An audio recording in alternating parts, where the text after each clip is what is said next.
Hier, nous avons parlé le lien entre la paracha de Korach et la paracha de Chukat, la paracha de cette semaine. Nous avons montré comme le mot Korach et le mot Chukat ont deux lettres les mêmes, le Chet et le Kuf, qui représentent le mot Chok, et Korach qui a le Resh en plus, et Chukat qui a le Taf en plus. L'erreur de Korach était où il a détaché l'action avec le supérieur, tandis que le Taf représente l'unification de l'action avec tout ce qui est supérieur. Aujourd'hui, je voudrais attirer l'attention sur le concept de Paradouma et pourquoi la Torah appelle cela Zot Chukat HaTorah. Mais je me devance. Voyons le texte d'abord. Début de la paracha, la Torah de dire Vadaber Hashem el Moshe vel Aaron limor. Dieu y parle à Moshe et Aaron en leur disant Zot Chukat HaTorah. Ceci est un statut de la loi Asher tiva Hashem limor qui prescrit par Dieu. Et leur dire Daber al Bnei Israël parlait, avertissez le peuple juif. Veyikru elecha. Ils doivent choisir pour toi Paradouma temima, une vache rousse intacte, Asher en bamum, sans aucun défaut, Asher lo ala aleha ol, qui n'a pas encore porté le joug. Qu'est-ce qu'il faut faire? Elazar à Kohen va devoir sortir hors de la communauté et hors du camp, et là il va devoir faire la shrita, l'abattre. Ensuite, va devoir asperger du sang, cette fois dans la direction de Ohel Moed, et brûler la vache rousse entièrement.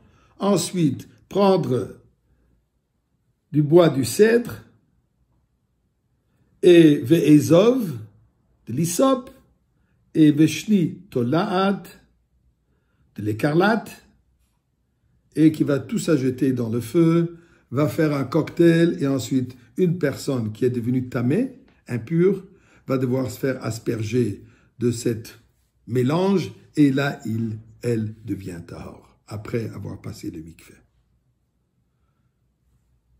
Nous voyons quelque chose de paradoxal dans cette mitzvah, que malgré le fait que ce cocktail, comme je dis, peut rendre une personne qui est impure la purifier, tandis que le Kohen lui-même qui s'occupe, qui prépare tout ce cocktail, il devient impur. C'est quoi la logique? S'il peut rendre l'impur pur, comment est-ce qu'il rend le pur impur? Et effectivement, Shlomo a l'air de dire dans Kohelet, j'ai étudié toute la Torah, j'ai tout compris. Mais cette mitzvah, la mitzvah de Paradouma, il lève les mains et dit, je ne comprends pas. Je ne la comprends pas du tout. Et effectivement, c'est une mitzvah qui nous dépasse. C'est une mitzvah qui est supra-rationnelle, qui est au-delà de notre rationnel. Mais là, la question classique qui se pose, si ça c'est une mitzvah qui est différente, qui est supra-rationnelle, pourquoi la Torah nous dit Zot Chukat HaTorah? Ceci est le chok de toute la Torah. Pourtant, nous savons qu'il y a trois sortes de mitzvot. Il y a ce qu'on appelle les mitzvot de mishpatim, les commandements qui sont logiques, au point la Gemara nous dit que si la Torah ne l'aurait pas donné, nous-mêmes, on serait arrivé à comprendre que ce comportement est nécessaire. Comme par exemple, la Gemara de dire la pudeur, on aurait appris du chat. Tout le monde sait qu'il ne faut pas voler, qu'il ne faut pas tuer, un comportement moral, mishpat. Les mitzvot qui sont témoignages et doutes, on respecte le Shabbat puisque Dieu a respecté le 7e jour de la semaine et se reposer. On fait les fêtes qui commémorent un événement dans l'histoire du peuple juif. Donc ça sont des doutes, témoignages, mitzvot qui sont logiques, on les comprenne.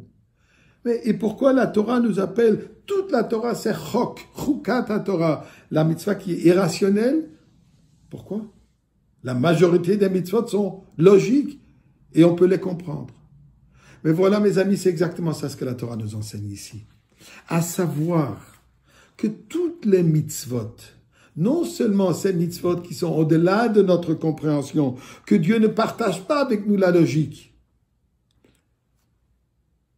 Les mitzvot qui sont logiques, où Dieu nous a partagé la logique, qui nous explique la raison de la mitzvah, il faut la faire pas puisqu'on comprend, puisqu'elle est logique, mais puisque c'est un commandement de Dieu. Et la raison, très simple. La seule manière comment on peut assurer un comportement moral, comment on peut assurer qu'on va toujours faire la mitzvah, on ne va pas chercher des excuses, on ne va pas chercher des explications, puisqu'on peut trouver des explications sur tout. Les nazis marchent mais ils ont trouvé une logique. Pourquoi tuer le peuple juif? On peut trouver du rationnel dans tout le comportement le plus immoral. Nous dit la Torah, Chukat HaTorah, pour arriver à la pureté, la sainteté, pour atteindre l'unification avec Dieu, ce qui représente la pureté, la vie, ça ne peut se faire que si nous observons nos mitzvot puisqu'ils sont un commandement divin. Pas seulement puisqu'ils sont rationnels. Même le rationnel, il faut le faire puisque Dieu nous veut qu'on le fasse d'une manière rationnelle. C'est comme ça qu'on atteint la pureté. Et avec cette pureté, nous allons pouvoir rentrer dans le Beth Amikdash instantanément.